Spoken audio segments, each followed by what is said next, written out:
Discussion générale. La parole est maintenant à Madame Marie-Jo Zimmermann.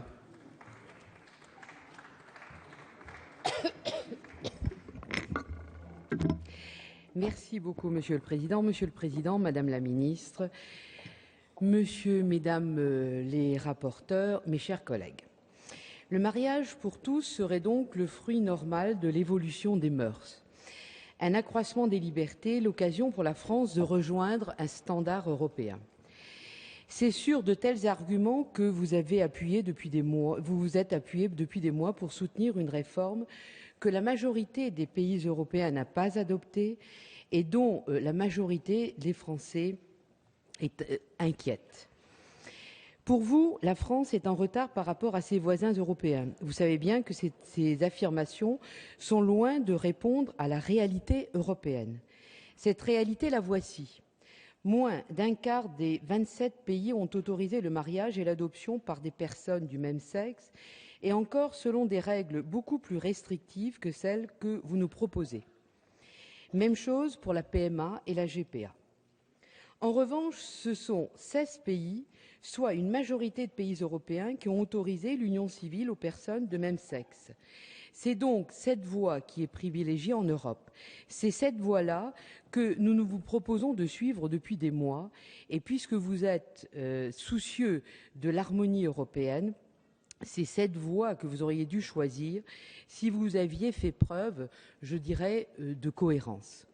Nous aurions pu facilement améliorer le PACS dans un esprit consensuel qui n'aurait pas suscité un tel clivage au sein de la société française. Nous aurions pu faire de l'union civile un véritable cadre protecteur, tant en ce qui concerne le couple que les enfants. Au lieu de cela, vous allez ouvrir une véritable boîte de Pandore. Puisque vous choisissez de construire le couple homoparental sur la base de l'adoption, pouvez-vous vraiment nier que la suite logique ne soit ni l'ouverture vers la PMA ni la GPA? D'ailleurs, si les députés de votre majorité ont renoncé à déposer un amendement en faveur de la PMA, c'est, je crois, uniquement contre l'assurance de débattre de ce sujet lors du projet de loi sur la famille que vous nous présenterez, il me semble, dans 2 mois. Et que dire de la circulaire que vous venez de prendre, Madame la Ministre? Oui, vous avez voulu sécuriser, je le comprends. Cependant, elle nous pose également beaucoup de questions quant à la suite. Et j'aurais souhaité avoir une réponse.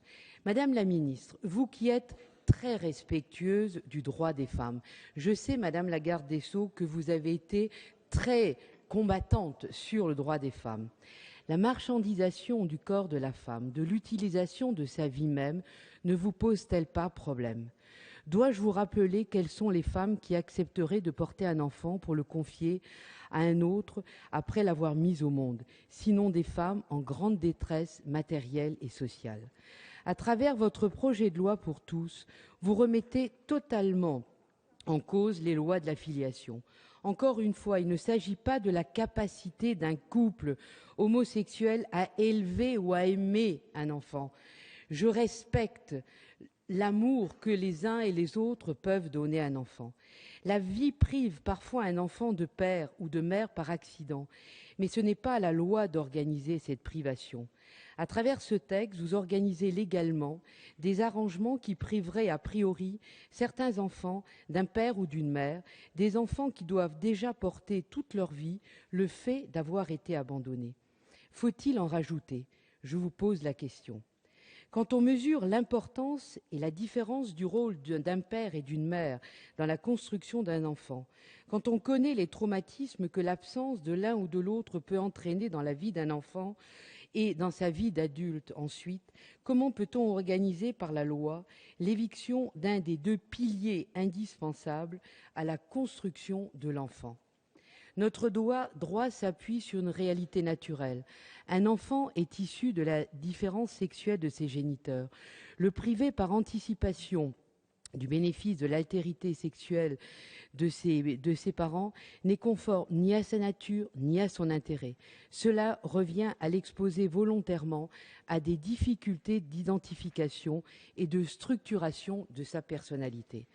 Pourquoi les enfants adoptés ne pourraient pas avoir les mêmes chances que ceux qui sont élevés tout simplement dans un milieu de parents biologiques?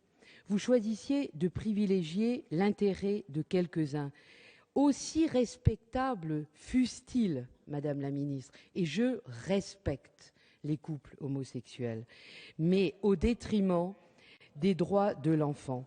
Vous n'ignorez pourtant pas à quel point la loi peut être un instrument dangereux lorsqu'elle perd de vue ce qui la fonde, à savoir l'intérêt général. Dans la mesure où il n'existe pas d'études sérieuses sur le devenir des enfants des familles homoparentales, vous transformez ces enfants en véritables cobayes. En droit français, la distinction entre les personnes est fondamentale. Dans une naissance, les rôles masculin et féminin ne sont pas identiques. Être père et mère est relatif à notre sexe et non à notre sexualité ou à notre orientation sexuelle. On pourra retourner les choses comme on le voudra, on n'arrivera pas à faire de ces deux rôles, que ces deux rôles soient interchangeables. Madame la ministre, j'attends vos réponses pour me déterminer. Merci.